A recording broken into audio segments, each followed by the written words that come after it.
great to have all of you here tonight. My name is Fred Rundle. I'm the superintendent of our school district. I am in my 4th year in this particular role, but I'm in my 17th year in our school district. Came in as the principal down at Lakeridge and have done a number of different positions to here. Before I get started on kind of my portion here and just kind of talking about a few things, we have some people in the room who make this happen and who are also tremendous supporters on the MIPA side and the PTA side. And so I didn't warn them of this, but I'm going to have them introduce themselves too, because it truly is. It's that partnership all the way around. So I'm going to start with Sarah Kareem, who's here as a mom and in her role of PTA, but a really important, critical friend of all of ours. Introduce yourself and your role at PTA. Yeah, hi everyone. My name is Sarah Kareem. I am parent to an incoming kindergartner next year at Lakeridge, who know many of your children. And I serve currently as Mercer Island's PTA Council President. So every single PTA every single school has their own PTA, as does MIPA, and together there's 7 nonprofits, independent, and the PTA Council is the overarching resource and support for all the units on Mercer Island. And I work very regularly with Fred based on feedback that we hear from all the PTAs, unit meaning buildings, so Lakeridge and Island Park and all the other schools, working on the issues that our PTA presidents bring forward from the other schools. And it's been just such an honor knowing Fred for the last 5 years, since I have a 4th grader at Lakeridge as well. And I just want to put out there, I sat in a call today, only 30% of our parents vote. We have an election coming up. We are the parents of kids that are choosing who is going to be overseeing Fred in our coming election. So please make sure you vote and turn in your ballots. Sorry, I have to push that in there, Fred. Absolutely, yes, please vote. Emily, if you'll introduce yourself. Sure, hi everyone, I'm Emily Yu. I'm co-advocacy chair for the Mercer Island Preschool Association and representing the organization. So MIPA, short for MIPA, is an organization for all kids, ages 0, newborns, all the way through kindergarten and age 6. So we both have events for kids, monthly play dates, as well as social groups for the parents who want to meet other parents. So we have a book club, a run club, we have socials, and so it's a really great wraparound community for our parents to join, and we have kids 0 to 6. So I have some flyers up here if you'd like to learn more. And then we, as MIPA, you have 2 kind of leaders within that, co-chairs. Helen is not here tonight, but we do have Courtney here tonight. Saw her somewhere, so yeah. Courtney. Hi, I'm Courtney Hampson. I'm the MIPA president this year, working with folks like Emily and a bunch of others who plan all of our community events, both some in partnership with the district, some just for parents and families. Are there other MIPA board members or members here that I'm missing? Oh, Julie was our president last year. Eric. Eric, and your secretary. Mona, who plans our play dates. A couple of. So, well, welcome to all of you. Just so I know kind of who's in the room, how many of you already have children who are in one of our 6 elementary schools, either kindergarten on up? So some of you are returning back, so it's great to have you here tonight. And many of you then, you have kids, and maybe some of them are going to be in kindergarten next year. Others of them, you might even be thinking about the future. We're going to have I'm going to lead off, talk about some high-level things around the school district, a little bit about kind of our K-12 sequencing, and then the main event that you're here for is we have Mr. McGowan there, and we have Miss Reid in the back, and they're going to really handle the portion around kindergarten. Also want to thank Michelle Mueller, who's in the back, my incredible assistant, who is my executive functioneer. To help me get through this job, and she's an amazing resource. So if you ever need to get a hold of me, you can always email me directly and call me, or you can always reach out to Michelle, and she'll track me down as well. So it truly is a partnership.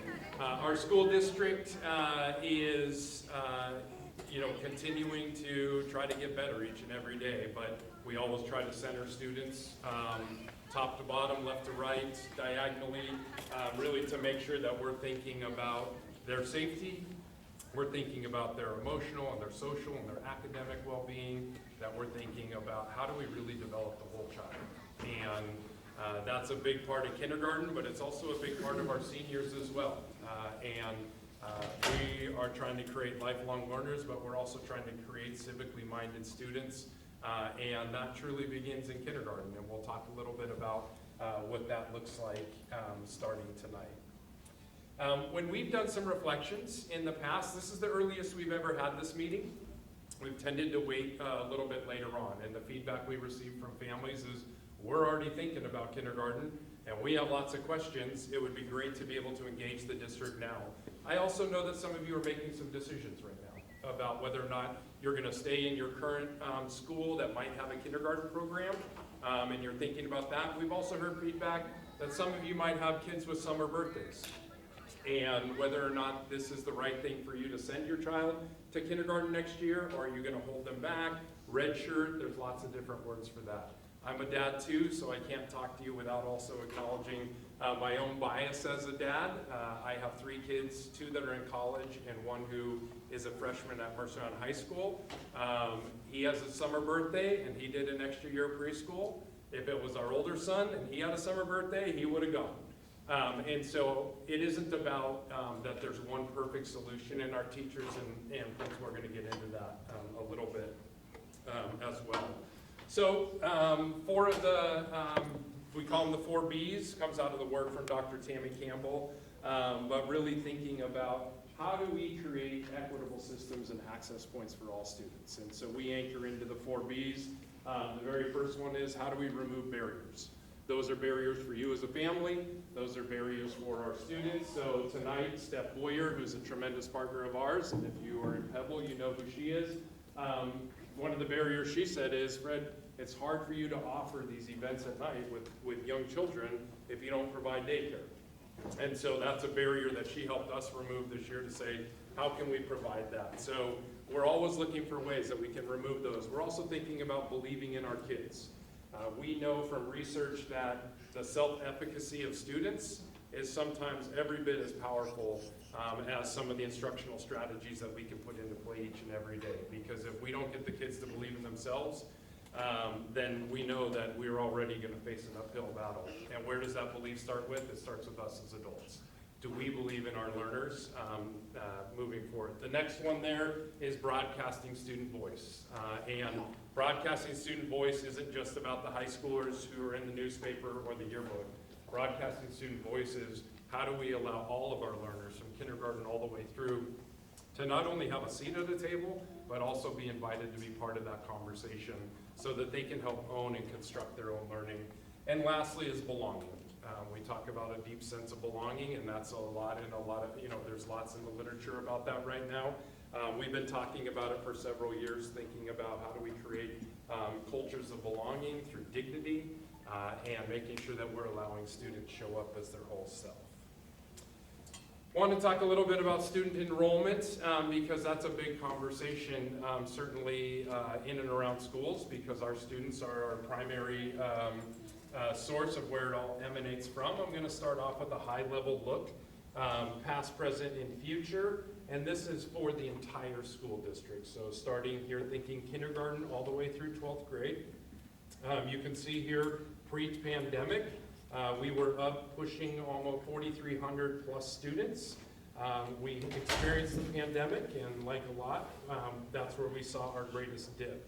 Our demographers were saying that this trend line here was going to start here, it just happened sooner. And so we're going to talk a little bit more about that at a more granular level. The maroon is obviously where we've already been. The blue here, 3,825, is where we are right now. And then our demographic studies have projected us out that way. Last year, we surpassed what the demographers said. Right now, we're just a little bit above that of where they thought we would be. So if we take a look a little bit more granularly, let's take a look at this particular school year. And this is a trend that's been happening for a little while. You'll notice that there are a couple different stair steps, we call them. We have this group who's here right now in our K2 classrooms. Then we have a step up in our 3rd grade through our 8th grade, our 7th grade classrooms. And then we have this step up here in our 8th through 12th grade.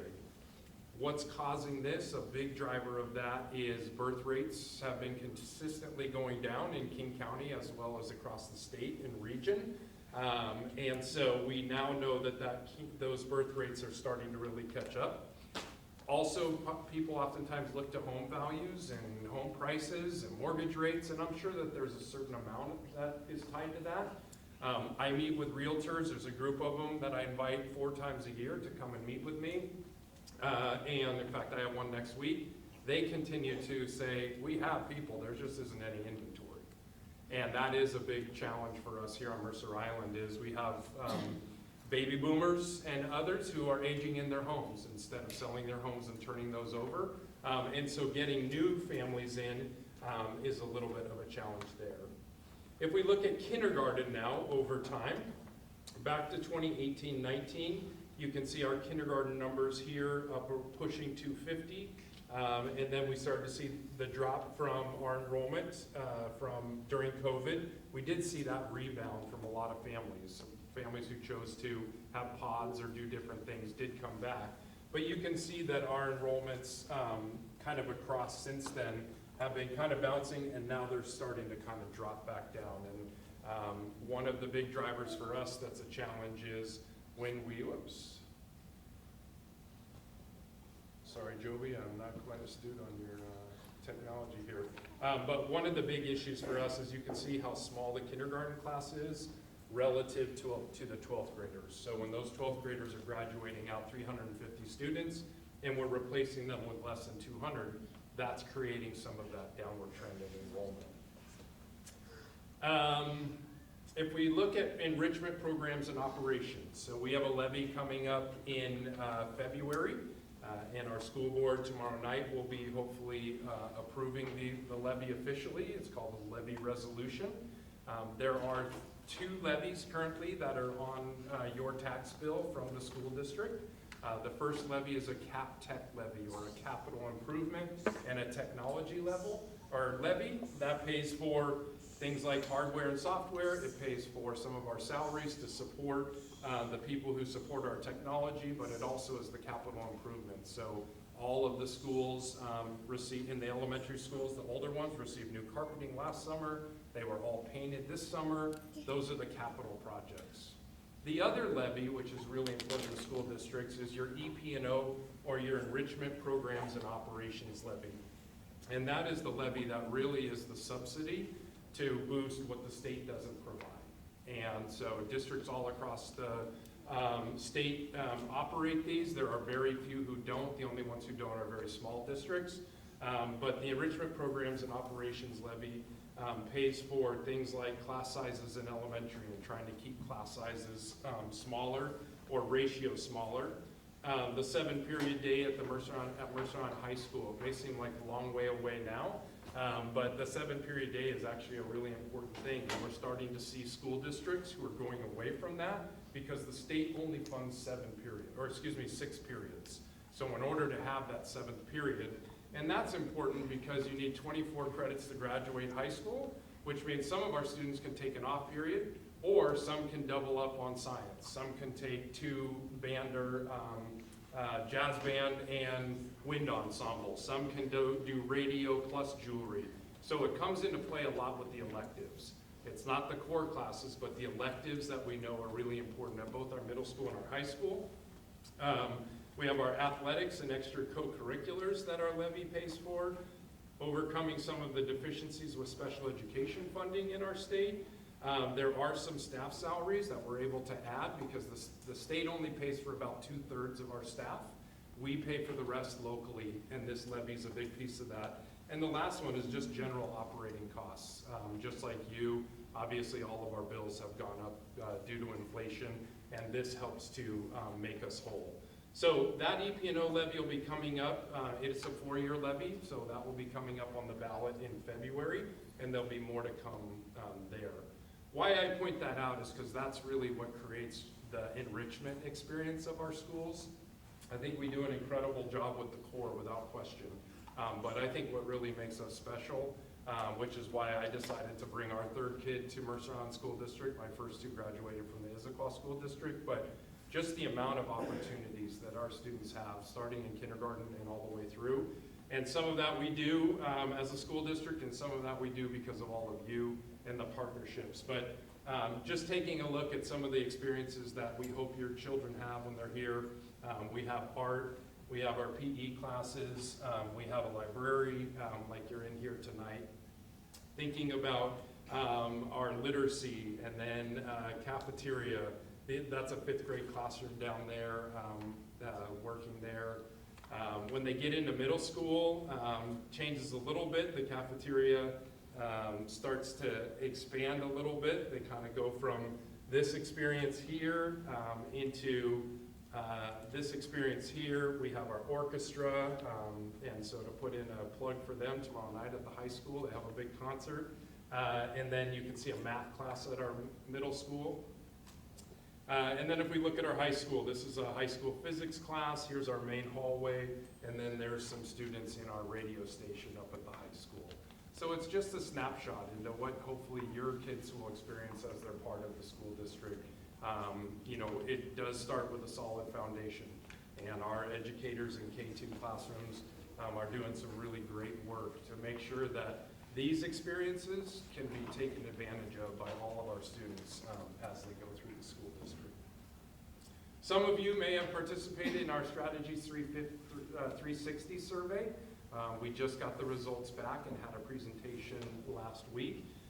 And so we hired an external polling group who reached out to voter-age residents across the island.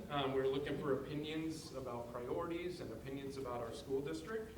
And we learned some really important things. One of the things we learned is that when you take a look at a question that really talked about the overall performance and view of the school district, we have a 76% approval rating, which we would love that to be 100%, so we have work to go.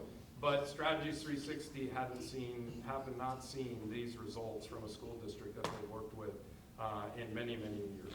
And so we know that we have support, but we've got to continue to do some things to get better.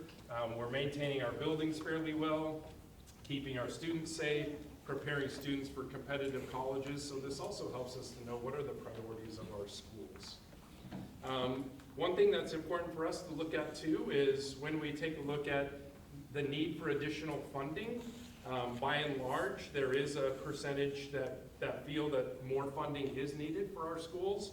When we start talking and explain really where that funding needs to be and where to put that, it actually increases the favorability. And so it's our job to continue to explain to all of you why your funding for our schools is so important. Where do we know we need to continue to get better? Our community is saying they want better communication and more transparency. And so we'll continue working on that, hopefully nights like this, listening to MIPA who's saying, we need you in front of parents sooner. They're trying to make some decisions, our steps in that direction. And so we're learning a lot about what are the priorities and what do families want to know more about. And we're also learning that as an island, where do people turn to the most for their information? Friends and neighbors.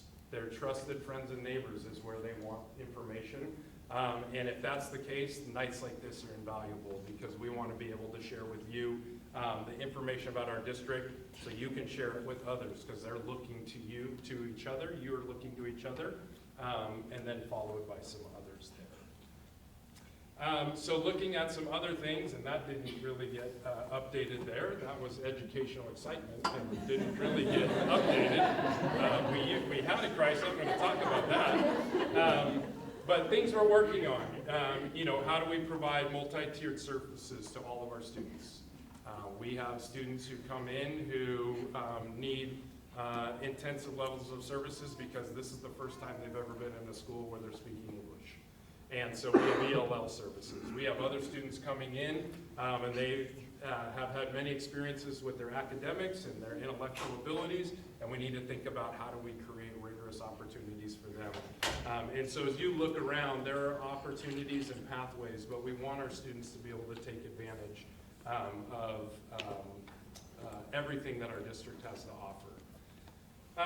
There are challenges with state funding, but thanks to you, thanks to some great work that we're doing, we're overcoming those. We're growing fund balance. We're getting stronger and healthier as a school district. We have a lot of work to do. Our PTAs and others have been side by side with us, trying to really create the picture for our legislators that the levies are great, but we're putting a lot on the backs of our local people. We need to start looking at other ways that can sustain us, because we've got gaps in the expectations that we have for special education. This is comparing funding versus what we're actually spending. Here's our MSOC, our material supplies and operating costs. Our insurance is going up and others. And the backfill from the state just isn't there. So more to come on that, but I just wanted to paint the picture that it is challenging, but at the same time, we're one of the few districts that's actually been growing fund balance the last several years instead of eating into our fund balance as we've been working together. When you look at your overall tax bill on Mercer Island, once upon a time, the largest portion of your tax bill that went to schools actually stayed right here on Mercer Island, and then there was a smaller percentage here that went to the state. There was some change in legislation, and that flipped. And so today, the largest portion of your taxes that go to education actually go to the state, and then the smaller percentage stays here. That's been a challenge because that was part of a lawsuit with the state, and we were assured, of course, that we were going to be fully funded, and so it would be fine. Obviously, that hasn't necessarily happened. So we're going to be continuing to work hard there. The good news is that EP&O levy I talked about, we're going to be able to ask for more again from our local taxpayers, so more money can stay here instead of leaving the island. I talked a little bit about some of the challenges in terms of staffing, and this is also something that I'm incredibly proud of as well. If we look at an elementary school right now, I think Joby 358 or so here at Island Park.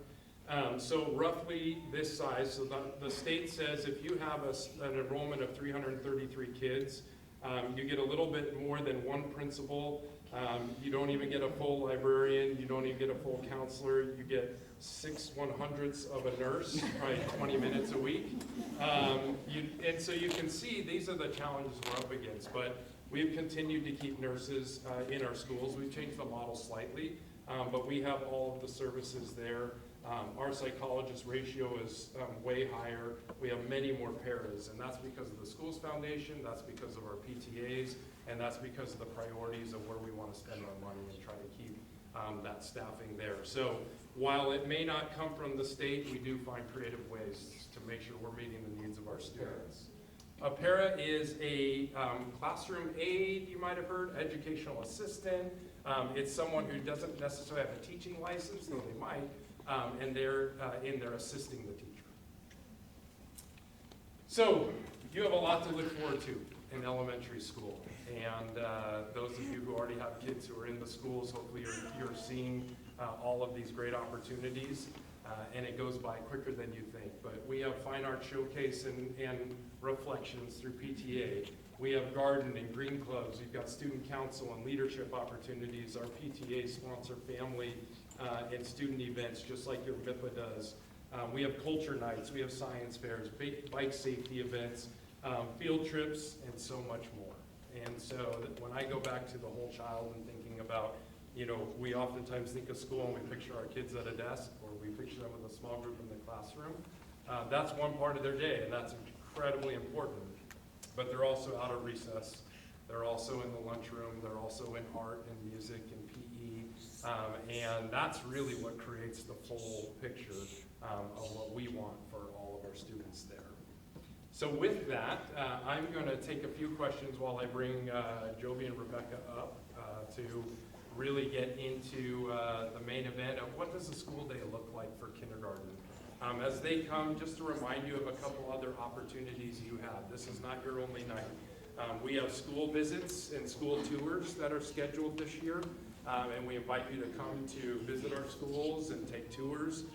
We will also have our annual registration night or kindergarten open house night, and that comes up at the end of January.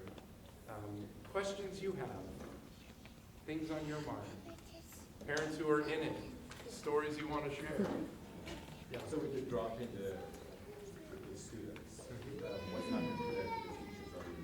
Are they also dropping as well, the number of? Yeah, so what happens is we have to match our staffing with our student numbers. And so what is really important that I want to make sure that I share is that it doesn't change the ratio of students to staff. So in other words, sometimes people think if we have to get rid of or lay off some teachers or not have something, that class sizes are going to go up. And that's not the way that it works. We try to keep our ratios the same. Right now we have 18-to-1 this year in our kindergarten to teacher ratios. But we've had years where it's an average of 22-to-1. But we never try to go higher than 24. I don't know what you have this year, Rebecca, in your classroom. 18, so you have the average this year. So just because we have fewer students doesn't mean class size goes up. Sorry. Right, could you comment a little bit about how education costs money, so it's not free, like how we sometimes think it is Sure. coming into public education, and also the gap of how much per student you get from the state and how much Mercer Island spends. Sure. The role of Yep. the orgs filling that gap.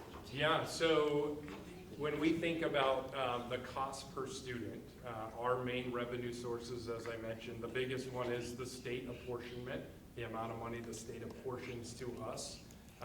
But what the state apportions to us, then we add in the levies to all of that. We add in the schools foundation to that. We add in your PTA funding to that. And so what the state believes we can do to educate students or use to educate students, that number that you'll see is basically 2/3 to 3/4 what it really is to educate our students.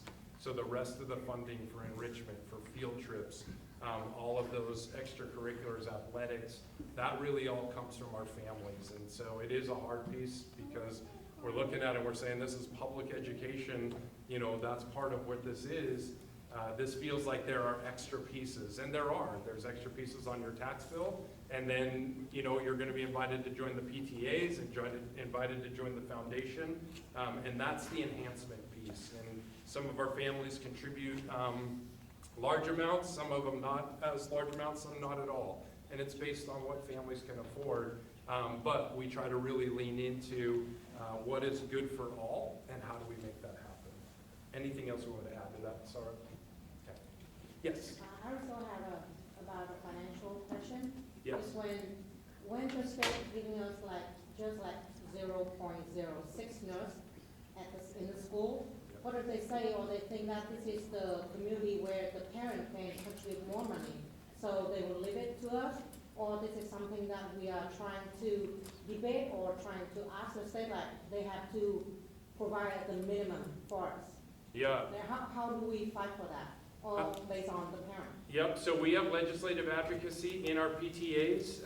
We do legislative advocacy as a school district, and we would love more voices in there to help us as we're talking to our legislators down in Olympia, really talking about what do we really need. I think about school districts that may not have the same levy level or what that looks like, and you wind up with one nurse serving 4 and 5 schools, rather than what we have right now, which is, with the exception of one elementary school, but it's based on the critical care of the students. They don't have any critical care plans, so they have a health room assistant, but we have 5 nurses in our school district.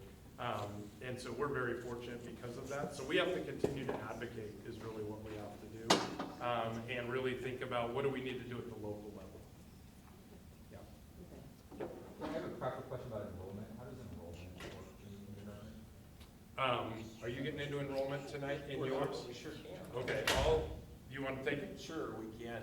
So it opens usually at the end of January, usually 26th, 27th, around that time, and it's all online. You're able to walk through all the steps and upload all of your documents, and if you run into any trouble, you can call any of the administrative assistants at any of the school, and then all of that's processed, and then they let you know, make sure that you registered in the right zone and what school you'll go to, and then it's later in the summer when you find out exactly which your child's teacher is. Does that answer the question? But more of like, yeah, like, how do I know where to sign up on the website? Is kind of like, Gotcha. I don't have any kids in any school district yet for preschool, and so like, I just don't have a really good sense for how to sign up. If you go to the Mercer Island School District website and type in enrollment in the search bar, it's gonna come up and you're just gonna click on it. But you We can't also- enroll into kindergarten yet. Not until after, at the end of January. MIPA also sends out reminders of those timelines, and you'll see throughout the city, the district does a great job of putting up signs with QR codes to remind you so that you can get to the website. And you think getting a passport is hard, wait till you try to register for school.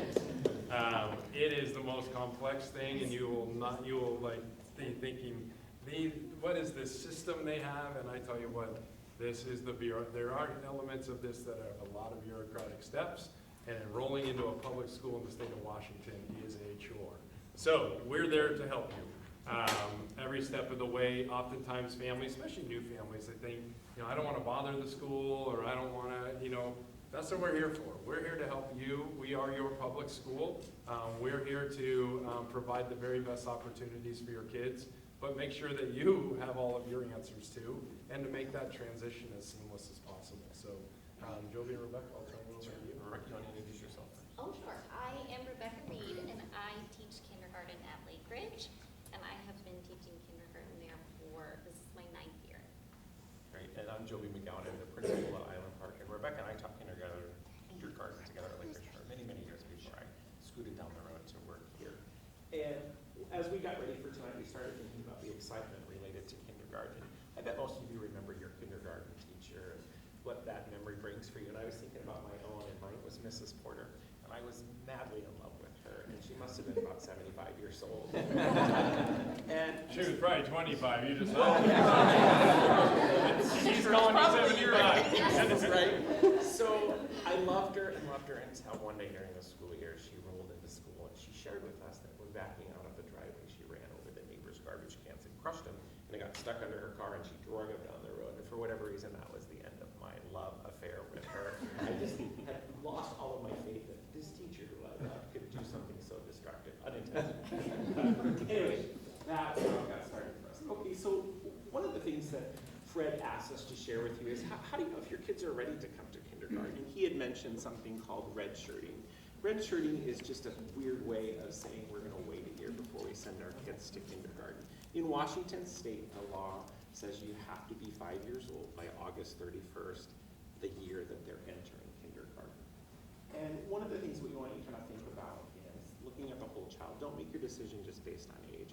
What does your gut tell you about their readiness to actually be in a classroom and sustain with other people? And some of the things to think about are, can they cooperate? Can they take a turn? How do they handle disappointment and frustration?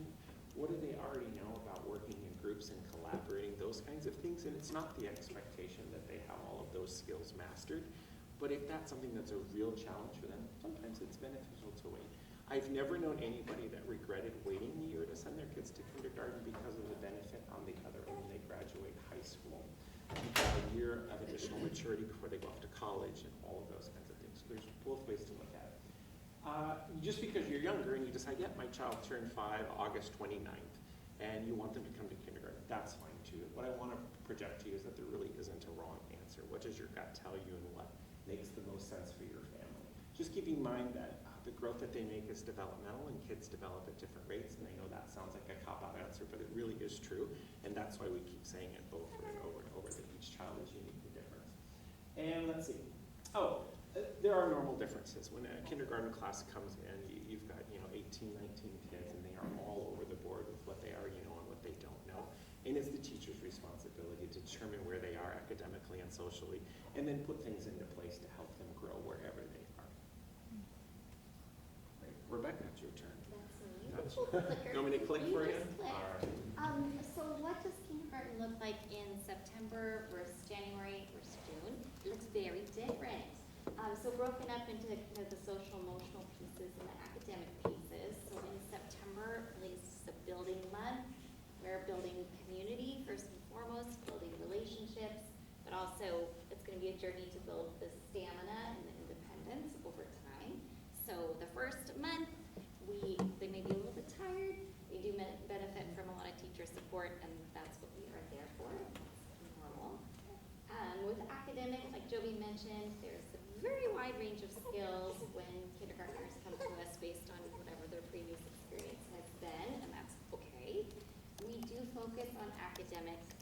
means a lot in that first month, the first few weeks. So things like how do we sit at the restaurant lesson, or how do we work with partners, or how do we do small groups. And then we start introducing very foundational concepts as we master those academic routines.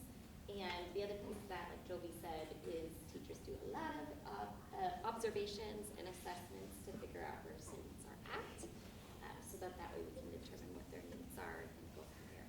So that's the beginning of kindergarten, and then January looks quite a bit different. There's a much stronger sense of routine. Friendships are forming, students are comfortable in their classroom environment, solving more and more problems on their own with a little teacher guidance here and there, but hopefully are building confidence to do that more independently. And we've made academic progress at that point. We've introduced lots of letter sounds, sight words, and starting to kind of transfer that to decoding skills. And we've worked on concepts of identifying numbers 1 through 10, adding, subtracting with 5, 2D, 3D shape identification, and writing might look like drawing a picture and writing labels independently with phonetic spelling, maybe writing a short sentence. And then in June, it's amazing to see how far they've come. They are confident members of the school community and can carry out routines and solve problems largely independently. So we support here and there, and goal is for them to figure out how to get their needs and wants met independently. And then academically, our goals at the end of kindergarten is to have them reading emergent texts, counting and writing to 20, adding and subtracting within 10, and other concepts of shape identification and basic place value concepts, and then writing at least 1 to 2 full sentences on their own. Okay, so a question we get a lot is, what if my child can't read when they enter kindergarten? And the short answer is, that's what kindergarten is for. So our job is to meet your child wherever they are at. We've said a few times, there's a very broad range of what kindergartners know when they come to us. So some are reading short texts, some are still learning their letters, names, and sounds. So our curriculum starts just at the foundations. We start with letter sounds and letter names, sight words, print concepts, and then build on from there. Of course, we kind of adjust based on the observations and assessments that we've done. Maybe add more here and there for those who need it as well. But the only thing your child needs is just curiosity, hopefully a love of stories with you at home, and a desire to learn. We take it from there. We do. And I think the thing that we want to reiterate to you is, don't just sit back and assume that we expect you to trust us. All of the decisions that are made in the classroom are based on data and based on observation and what happens. So it's not just a whim, and it's not just, well, let's wing it and see what happens. It's really based on, what does your child know, what do they demonstrate, and what can we do next to help them. And you're part of that process. At the beginning of kindergarten, you'll be invited in. If you choose to come to the school district, you'll be invited in to share lots of information about your child that will help the teacher know some background information to get started. And one of the things that Fred asked me to share was that, okay, so what if I'm undecided about if I want my child to come to public school or private school? We want you to come here, of course, but we also want to give you the full information to help you make that decision. If you decide that you want to go to a different kindergarten, by all means, that's your right. One of the things that Fred said that would be helpful for me to share is, so what kind of things should I be looking for if we go to an alternative kindergarten or one that's not in the school district, so that I know my child will be ready if you decide to come back in grade 1. And there are about 4 different areas to kind of consider. That social emotional piece, and we talked a little bit about it earlier before your kids come to kindergarten, but with the ability to follow routines, play well, manage their frustration, that you'd want to be able to see some growth over the kindergarten years so that they have more independence and be able to do that. Obviously, by the end of kindergarten, the goal is for all kids to know all the letters and sounds. It's called phonemic awareness and phonological awareness, and being able to use pictures and some writing, even if it's what we call phonetically spelled, just writing down the sounds of the letters that they hear. It doesn't have to be perfect or accurate. Being able to count and add, subtract within 10. So having some foundational skills to be ready to hit first grade, because the academic component in first grade really kicks up pretty significantly. And then again, are they able to manage their own needs? Can they follow a set of directions, like a 2 or 3 set direction? And are they able to make some transitions without needing lots of additional support? And lastly, their stamina. Are they able to focus for 15 to 20 minutes and sustain on a task? Those are some things that you kind of want to be thinking about. Readiness for first grade. So we kind kind of just gave you some wide overviews. Just a couple things on that, if I can. Thank you, sir. I think it's important to always be transparent. And we usually have about 20 students every year who join us in first grade who weren't with us in kindergarten. Largely because they did choose a different option. And so our first grade numbers do increase year over year. So we know that's a reality there. And that's why we offer this as some things for you to look at there. Of course, as Joby said, we would love to have you in kindergarten and get you right into our schools as a family or whatnot, but we just want to also be transparent with you there. And on that slide before, I had kind of mentioned my own kids. My oldest went into kindergarten, I'd call him a word caller, not really a reader. He knew a lot of words, but he was very much on that trajectory, I think. Firstborn, maybe Dana and I were right in there all the time. By the third child, he didn't even leave kindergarten with a full reading skill set.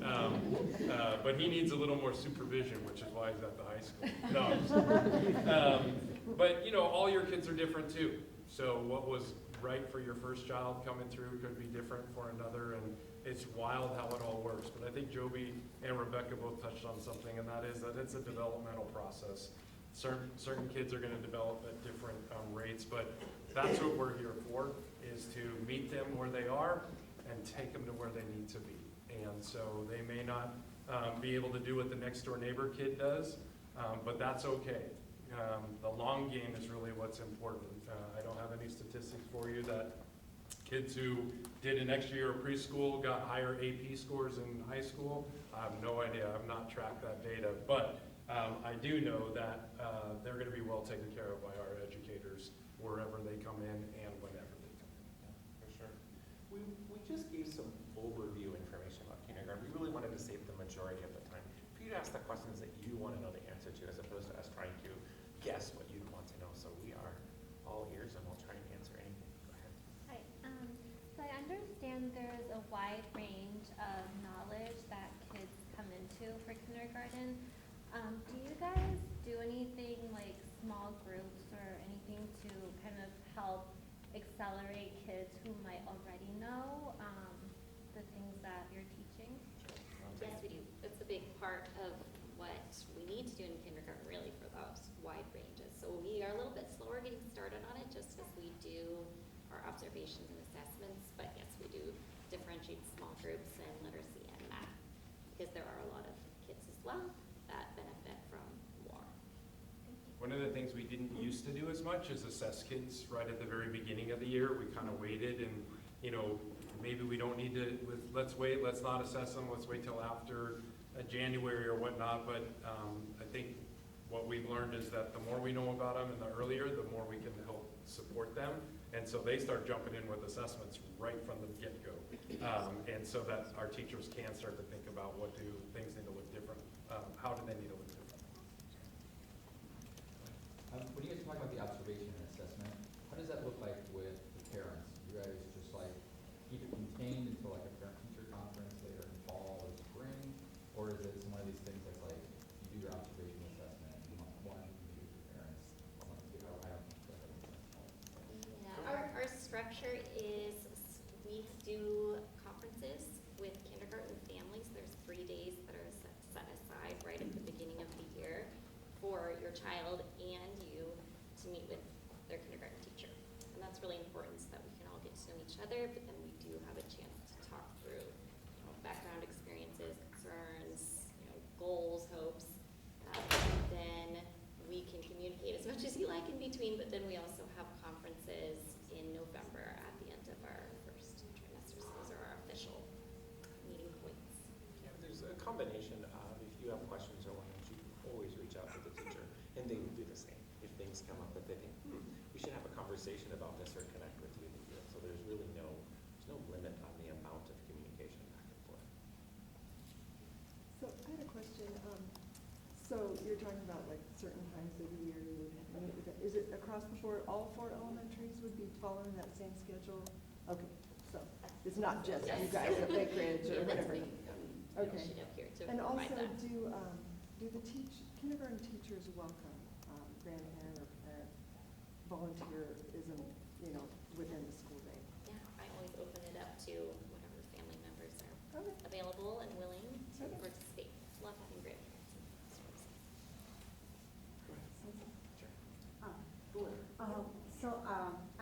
I have to go back to the question about the foundation of the HKID.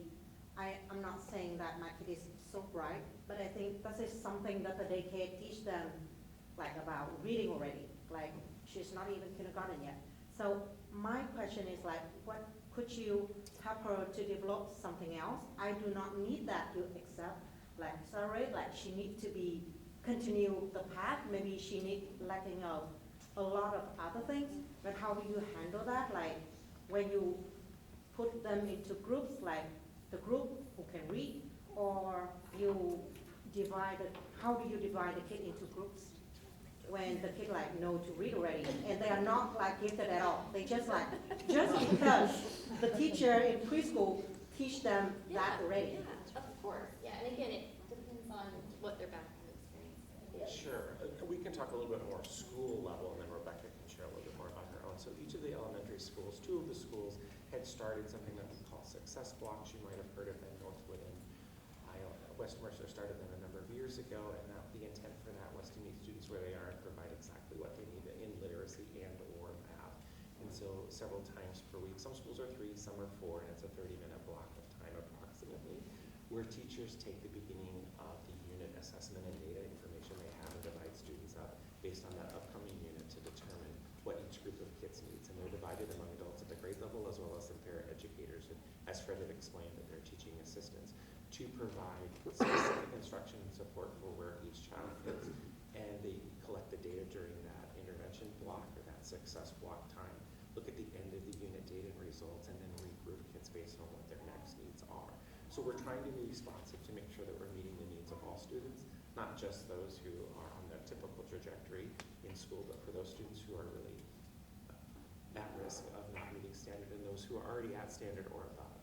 And that's one way we do it. In addition to what Rebecca described, in classroom we call it tier 1 supports where there is small group instruction. So we're trying to be mindful on multiple levels to ensure that students are getting what they need. Does that make sense what I'm describing? Honestly, I'm not clear yet. Yeah, honestly, I still like do not know how my kid would be. I just want to like imagine how my kid would be sitting in the class at could it in trouble or gonna be like playing with the other kid while they already know what the teacher is like teaching already. I mean, I can speak to what it looks like in my classroom. I can kindergarten classrooms here. But again, those really foundational pieces are in place first month so that we get those academic routines down. We have a chance to build relationships. So part of that is very intentional to make sure everyone has that foundation, but also to give us time to build all of the many academic routines. But then at that point, after we've gotten assessment data from all the kids, we do a whole group lesson, and that's just several different concepts, some phonological awareness, phonics, reading comprehension strategies, and then we break into small groups based on the assessment data we've collected. So if there are kindergarten students, I have many right now that already have a good grasp of their learning from sounds and concepts like that, we start working on the next skills. So that might be more complex phonics concepts, or vowel teams, or open and closed syllables, spelling, a little bit more challenging reading comprehension, and written response to reading and things like that. So those are kind of the next steps, while other groups might be still working to master letter sounds. So you'll see some they'll start introducing texts and they'll be reading more complex texts.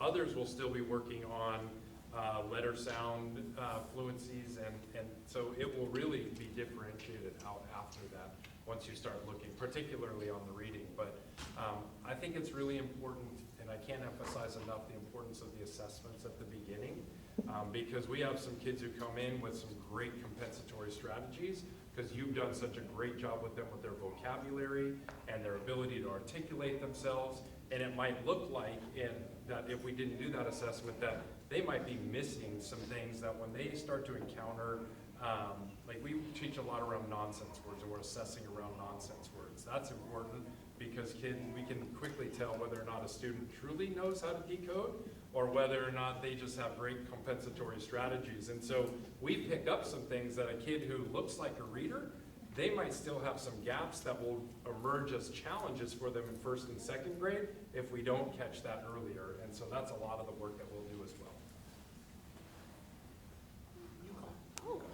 Okay. Go ahead, you had your hand up early. Two questions, sorry. One, how much is technology or screen time a part of kindergarten or maybe even first or second grade? And then the second question is, what enrichment activities are available to kindergartners? Is there music, art? I did see, Fred allude to those. Can you tell us more about that? You want to talk about the technology and I can talk about enrichment? Sure.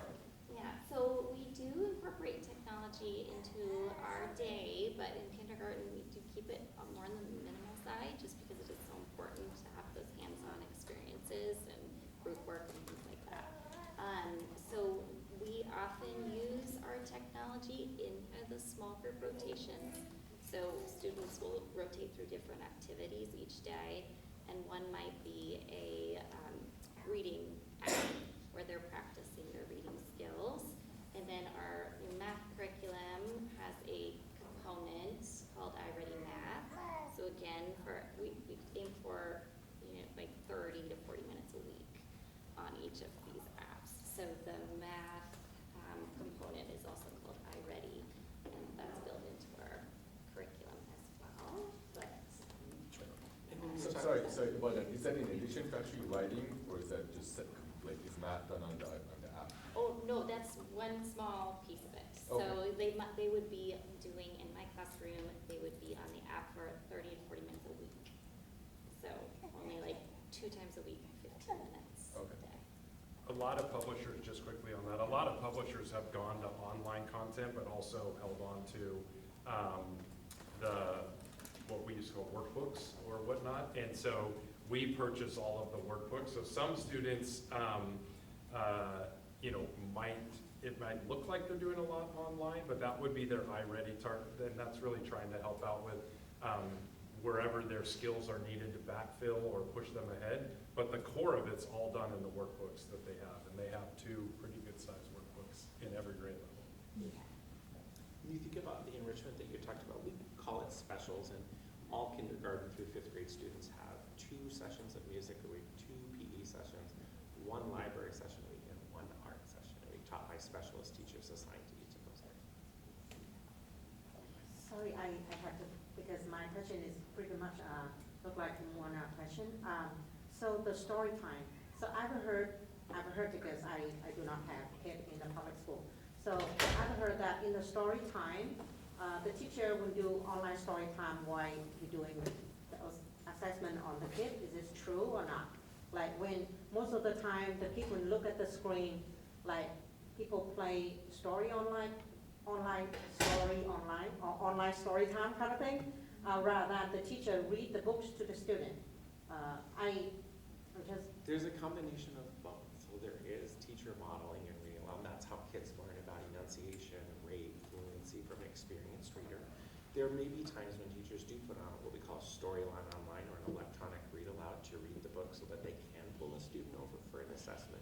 At the same time, it's a combination of both. And that's just because we have to be mindful of the limited time that we have, and if there is a student who's demonstrating some need in a specific area, it provides an opportunity for children to still gain the benefit of hearing an experienced reader read, while also providing the teacher an opportunity to take a deeper look at what the needs are. So there's a combination of both. Okay, and also the recess time, if it's raining too much outside, how the kids like doing recess indoor? Is this like something We don't online have as it well? inside with unless the there's screen? really severe weather with high winds and the risk of tree limbs falling, but all the schools have covered areas outside.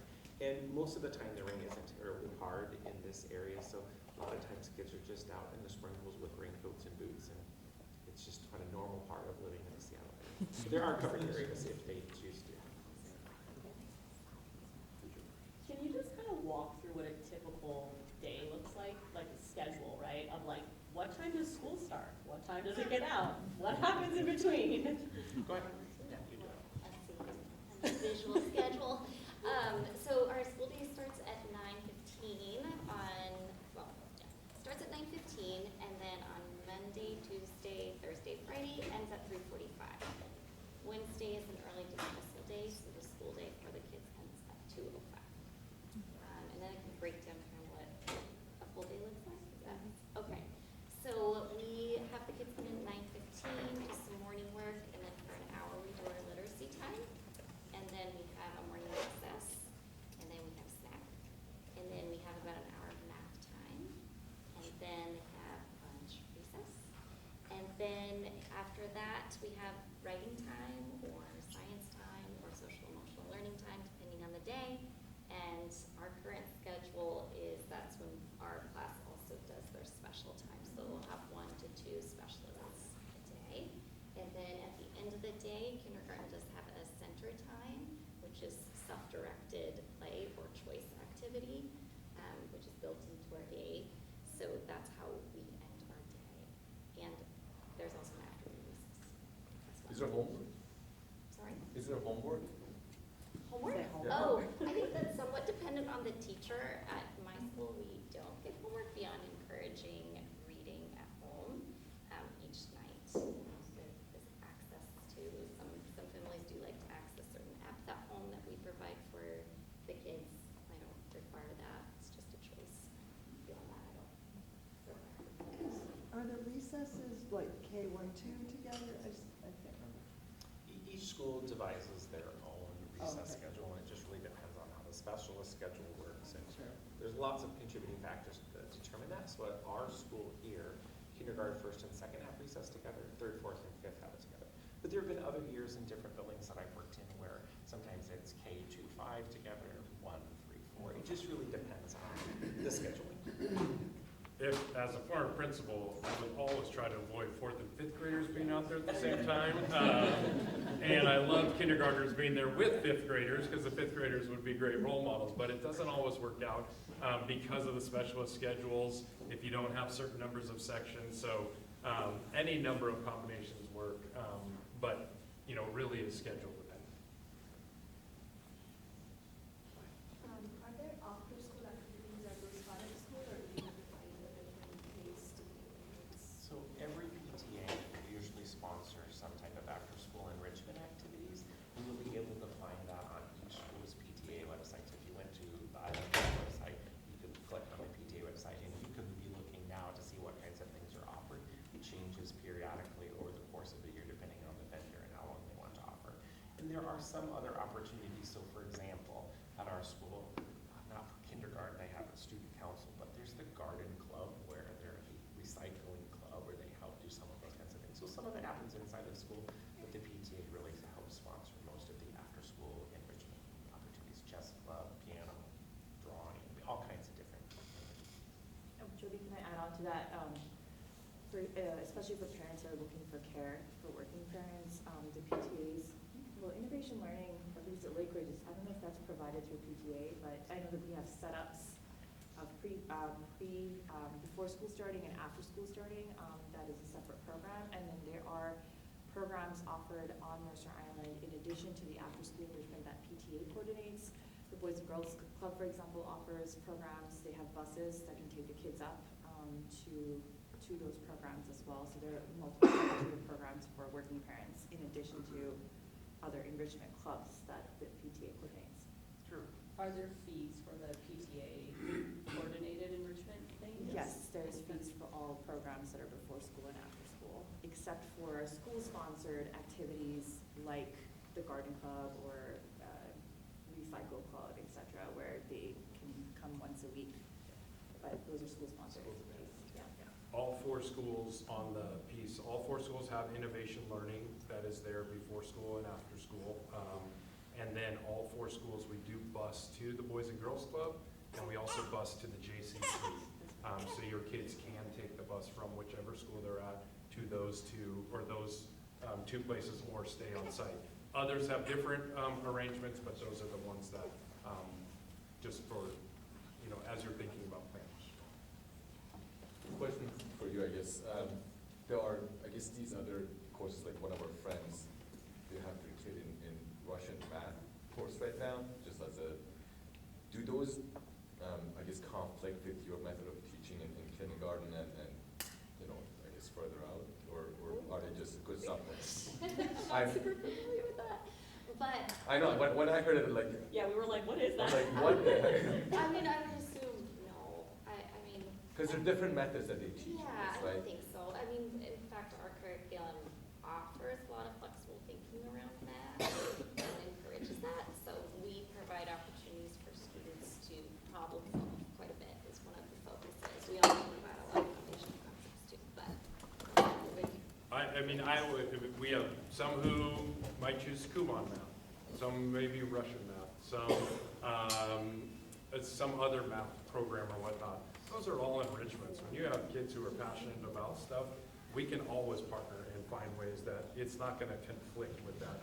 As Rebecca said, even within our own curriculum, we're teaching different ways to solve problems using the standard algorithm, using extended algorithms, and so I wouldn't worry so much about that as much as how do we make sure kids continue to love math and literacy and science and social studies. But yeah, I don't think it's a conflict. Go ahead.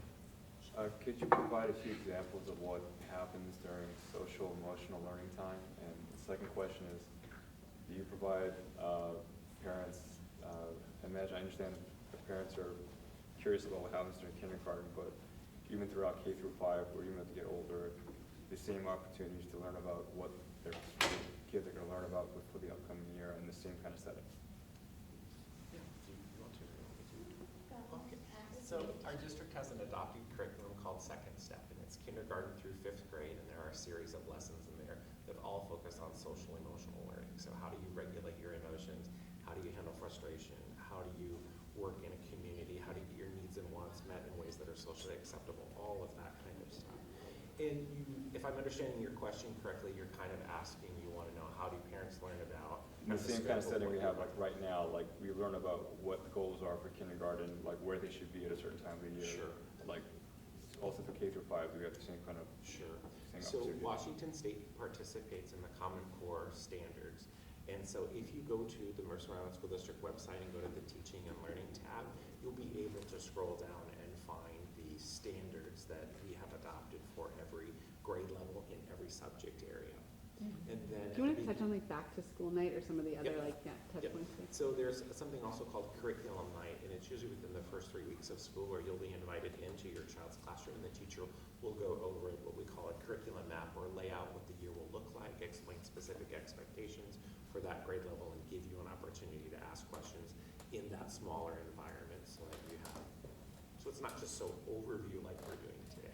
Does that make sense? Yeah, I'm sorry, you mentioned being a part of the community. What do you mean in terms of like teaching that for kindergarten? I'm just curious what that, like how do you provide some examples, how you do that for kindergartners? Sure. You want to talk about community and kindergarten? I mean, sure. That's kind of embedded in our whole day. We start with a community circle. We talk about what a friend looks like, what a friend does, how you solve problems with a friend with respect. So it's incorporated throughout the day. And then, yes, some of our social emotional lessons are more targeted with solving problems or how to calm down if you're having big emotions, skills for learning, things like that. Okay, So. thanks. From a social studies perspective, you kind of think of it like concentric circles. The social studies primarily in our kindergarten classrooms are talking a lot about friendships, what's happening in the class, like how do I fit into a social unit, and gets into a little bit of the family. And so what does family look like? As you get into first grade, you start to look at what does community look like? So you start looking at more of your relationship, not just within your own home, but how else do you participate? In second grade, they start to look a little bit even wider into more of the regions, and so they start to expand out. By third grade, they're starting to study Native American history and Native and Indigenous, and then how does that start to impact our world around us near and far. By fourth grade, you're getting into Washington State history, and by fifth grade, you're getting into U.S. history. So it kind of expands out all the way through. that's the core social studies. And then within that is all of the skills that go into how do I become a citizen in a classroom, a citizen in my community, and a citizen in my state and country.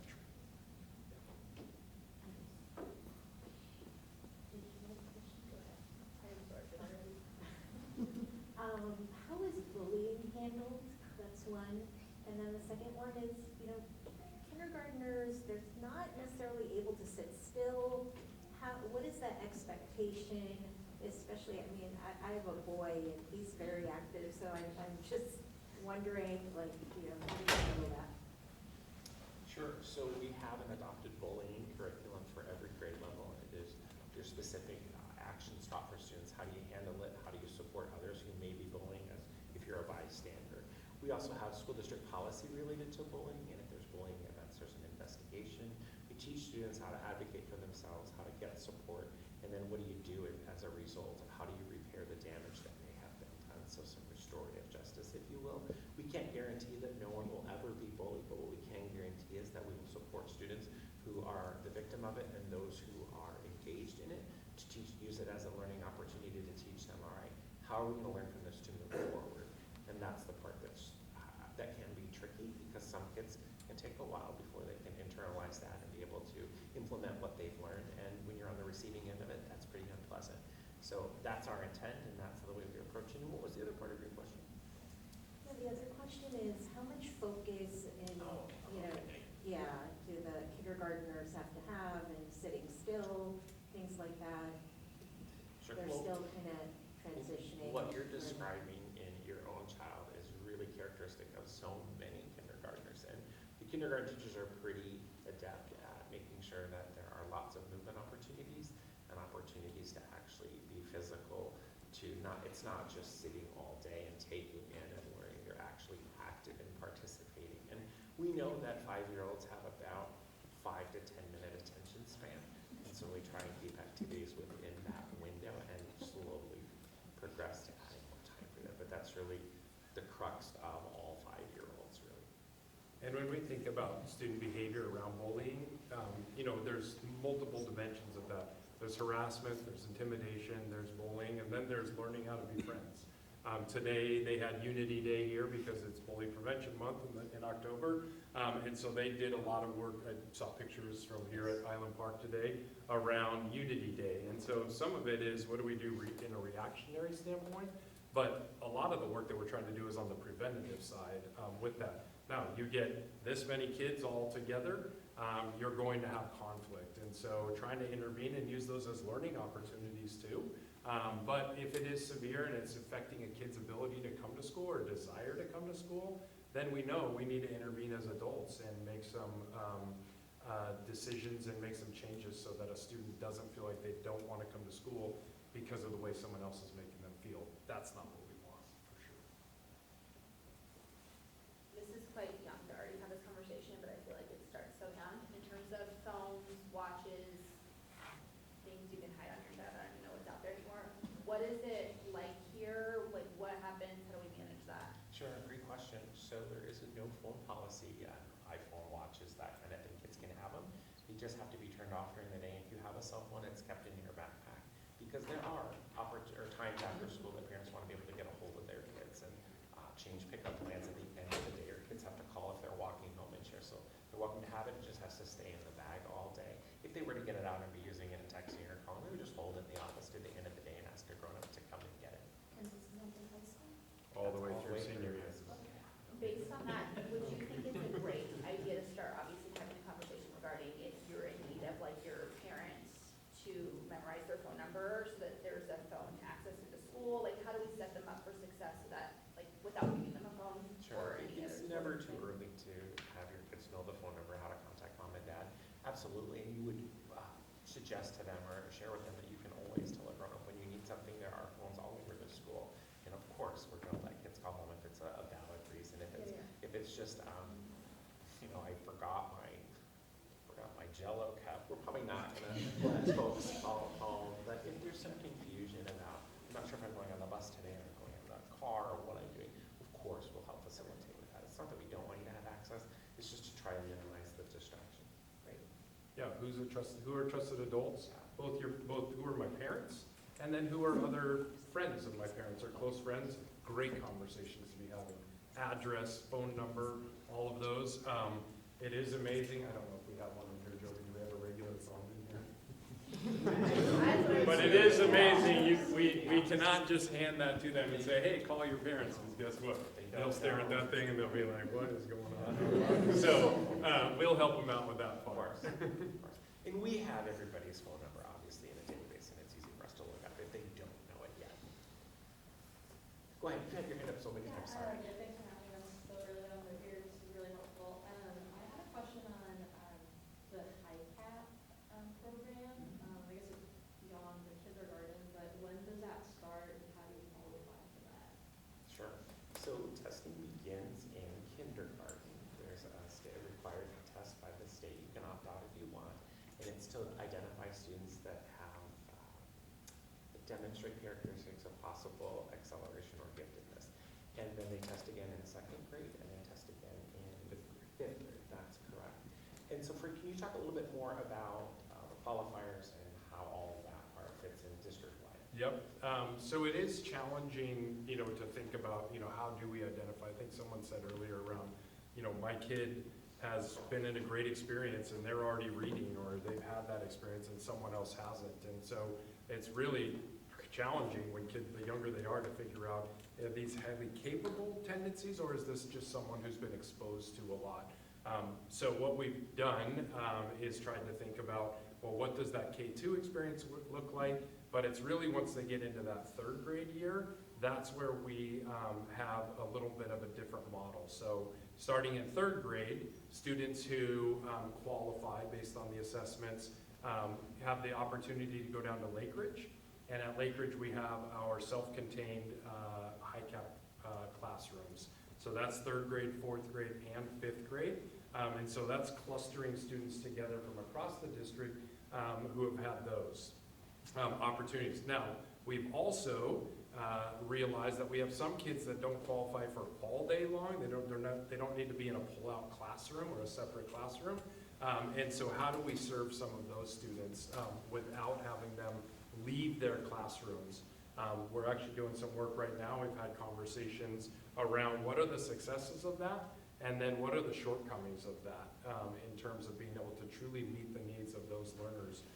And so there's a lot of conversation that's happening right now, particularly around math, because as we start thinking about math pathways for students and where do they want to be as they get into middle school and then into high school, we have to start thinking about algebra and geometry and what does the sequence of those classes look like. So we are having conversations around what can those services look like to be even more robust and meet the needs of all of those learners. But it does begin at a young age and then it starts building from there. And we can certainly, I think we start adding more and more to this conversation, certainly as we get into enrollment and then on into the spring too.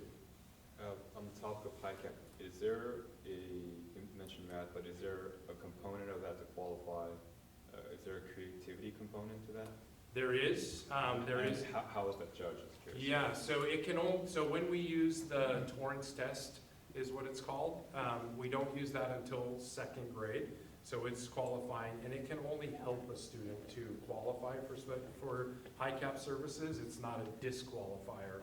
And so it's an assessment where kids, there are creative activities, production that they have to have, and then we actually send that away, and that gets scored externally. So we don't even score those, and then it comes up based on a creativity score. But in our matrix, when we're looking at literacy and numeracy and cognitive ability, it's not a disqualifier trying to say that if you're not creative, then you're not highly capable, or vice versa.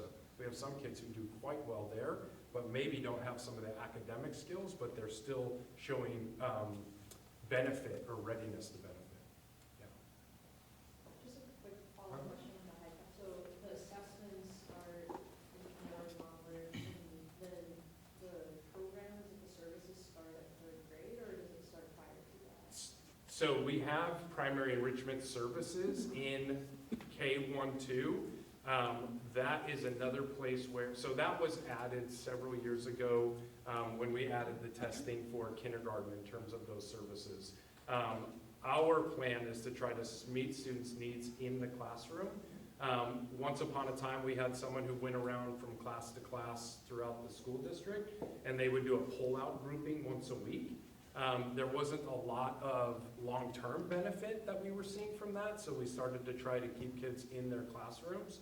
But I think there's also questions as how well is that meeting students' needs, which are ongoing conversations, if I'm being completely honest. Sure, and right now, on the model, we have an inclusion specialist, a person who is really targeted at supporting teachers to provide that specialized instruction in every classroom. Like Fred said, the intent is to have it in the general ed home classroom, and her sole role in the district is to work with elementary teachers to address the students who are in the enrichment program, or what we call Code 32, students who have been identified as academically gifted. Go ahead. You guys obviously have the wonderful MIPA counselors in those schools.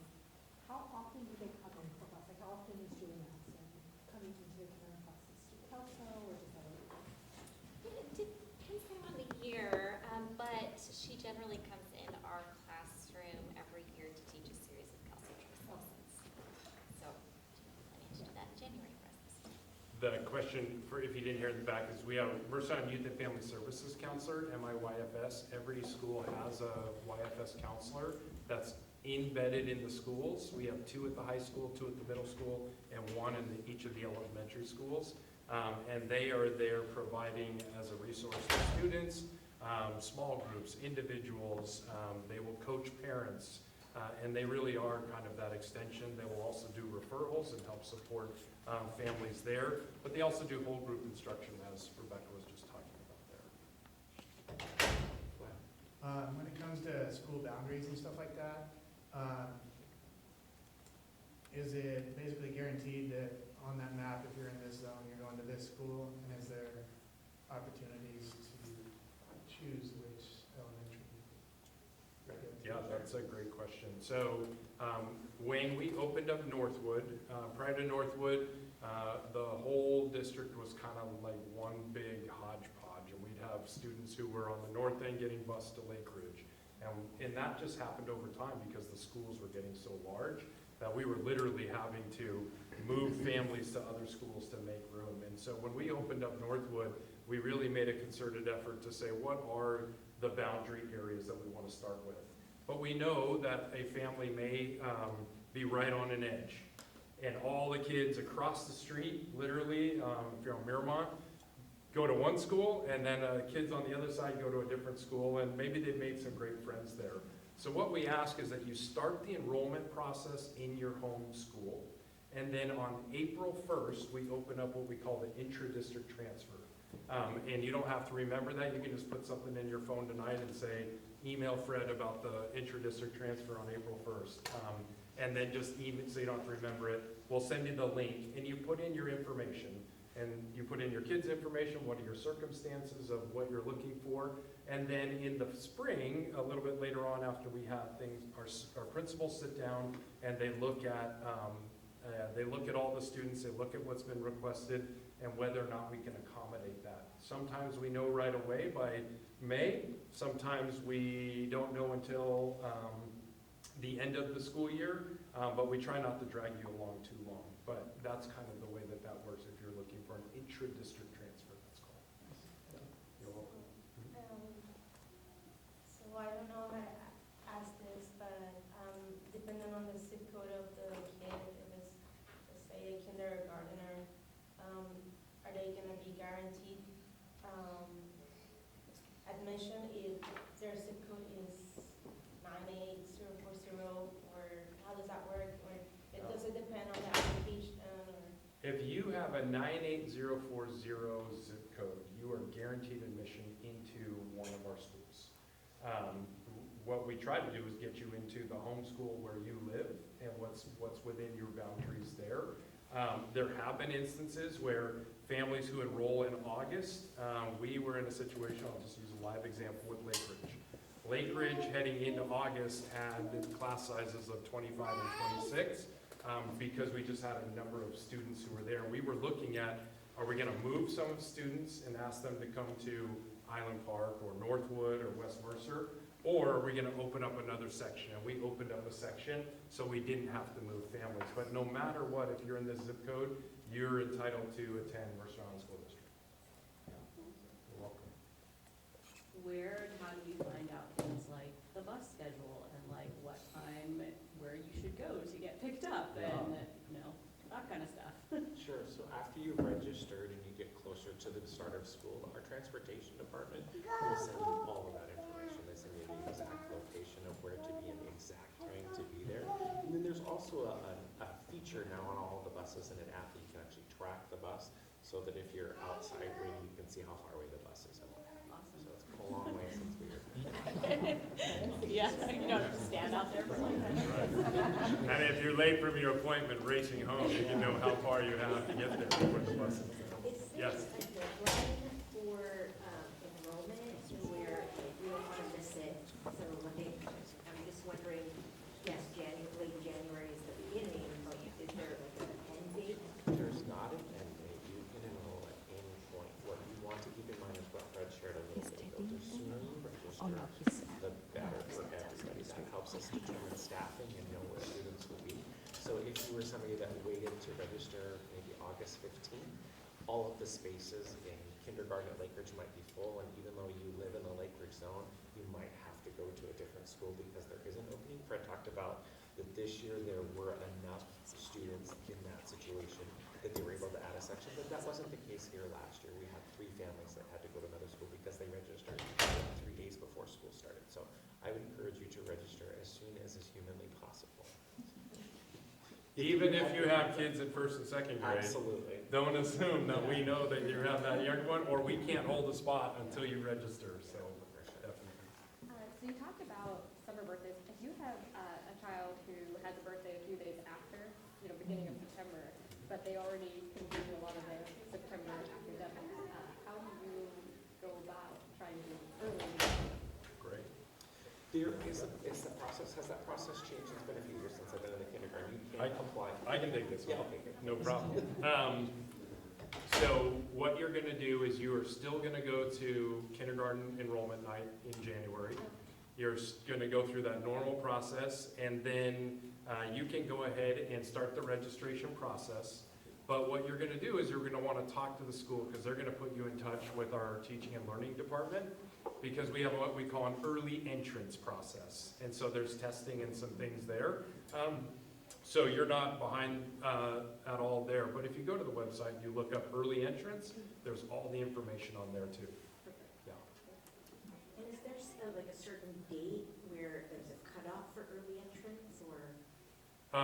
Now you're testing my policy knowledge here. October, oh, Michelle will know. She does this all the time. It's the end of October. End of October. Yeah. Thank you, Michelle. And is there one person you contact for all the schools, or like your Island Park, would it be you that we would end up You can contacting? email, you can also email any of our office staff, so you can find their names on the website, Brianna Adamac or Ari Croft, and each school will list who their administrative assistant is, and you can contact them or the principal. Great question. Julie? I would just add that kindergarten is really fun. It is a fun experience, and when you go to the open house and you see the activity there and the joy that the kids have, the pride that they have in their school, it's absolutely delightful. And I'm so impressed with the entire kindergarten program, and I just can't wait to do it again next year. Neither can we. Thanks for being here tonight. I just can't emphasize enough how much it truly is a partnership. And just because you may not have kids in the schools now, we're still your schools. So if you have questions, if you have wonderings, please don't hesitate to reach out. We will still take the call. You don't have to be on our client list in order to be part of it.